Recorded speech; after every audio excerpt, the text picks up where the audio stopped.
قسم کی تین قسمیں ہوتی ہیں. ایک قسم کو عربی میں کہتے ہیں یمین. تو تین قسمیں ہیں، ایک ہے یمین لغو، ایک ہے یمین غموس اور ایک ہے یمین منعقدہ. یمین لغو یعنی غلط فہمی کی قسم. اس کو یوں سمجھیے کہ جیسے کوئی شخص ماضی کی کسی بات پر قسم کھاتا ہے کہ میں نے یہ کام کیا تھا، غلط فہمی ہے، بھول گیا کہ میں نے یہ کام کیا تھا یا نہیں کیا تھا، لیکن قسم کھا لی میں نے یہ کام کیا تھا، لیکن در حقیقت وہ کام اس نے نہیں کیا تھا. تو اس قسم پر کفارہ بھی نہیں، گناہ بھی نہیں اور کوئی مؤاخذہ بھی نہیں ہے. یہی آیت کے اندر بیان کیا گیا.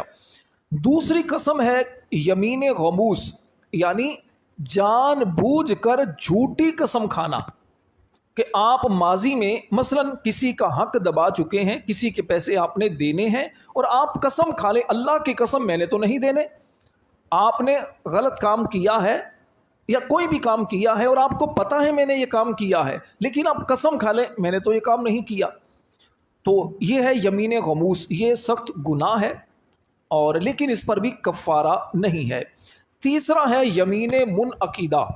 یہ وہ قسم ہے کہ آپ ان فیوچر قسم کھاتے ہیں، مستقبل میں کسی کام پر قسم کھاتے ہیں. مثلا یہ کام میں کروں گا اور آپ نے قسم کھا لی، تو اب آپ پر لازم کیا ہے کہ آپ وہ کام کریں. اگر جائز کام ہے تو پھر کریں.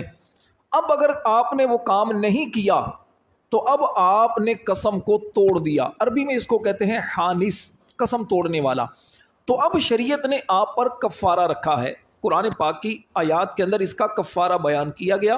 فرمایا یا تو ایک غلام آزاد کرو یا پھر 10 مسکینوں کو 2 وقت کا کھانا کھلاؤ یا پھر 10 مسکینوں کو کپڑے پہناؤ.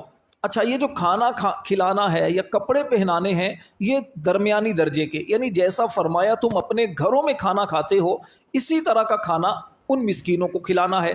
اچھا، چاہیں تو ان مسکینوں کو آپ صدقہ فطر بھی دے سکتے ہیں. تو یہ قسم کے بارے میں ہے. قسم کے بارے میں ایک مسئلہ یہ بھی ذہن نشین کر لیں کہ اگر تو آپ نے کسی جائز کام کے ارادے پر قسم کھائی ہے تو اسے پورا کرنا چاہیے، لیکن اگر آپ نے ناجائز کام پر قسم کھائی ہے، مثلا آپ نے قسم کھائی کہ میں اپنے ماں باپ سے بات نہیں کروں گا یا اپنے دوست کے پاس نہیں جاؤں گا یا فلاں آدمی کے ساتھ میں اچھا اس کی خدمت کرتا تھا، اب اس نے یہ غلط کام کیا، اللہ کی قسم اب میں یہ کام نہیں کروں گا. تو اب شریعت یہ کہتی ہے کہ آپ قسم کو توڑ کر قسم کا کفارہ دے دو اور اچھے کام کو جاری رکھیں. حضرت ابو بکر صدیق رضی اللہ تعالی عنہ کی شہزادی حضرت بی بی عائشہ رضی اللہ تعالی عنہ پر جب تہمت لگی تھی تو ایک آپ کے رشتہ داروں میں سے ایک شخص وہ بھی تھا جس پر آپ کچھ نہ کچھ خرچہ کیا کرتے تھے، آپ اس کی ہیلپ کیا کرتے تھے. اس بہتان کے اندر وہ بھی شامل ہو گیا تہمت میں. تو حضرت ابو بکر صدیق نے اس موقع پر قسم کھائی کہ اللہ کی قسم میں اب ان کو جو دیتا تھا نا اب نہیں دوں گا. تو قرآن کی آیت نازل ہو گئی. اللہ پاک نے فرمایا وَلَا يَأْتَلِ أُولُو الْفَضْلِ مِنْكُمْ وَالسَّعَةِ، یعنی فرمایا کہ جو اہل فضل ہیں، فضیلت والے ہیں، وسعت والے ہیں، ان کی شان کے لائق نہیں ہے کہ وہ قسمیں اس طرح کی کھائیں. تو حضرت ابوبکر صدیق نے پھر کیا کیا؟ قسم کا کفارہ دیا.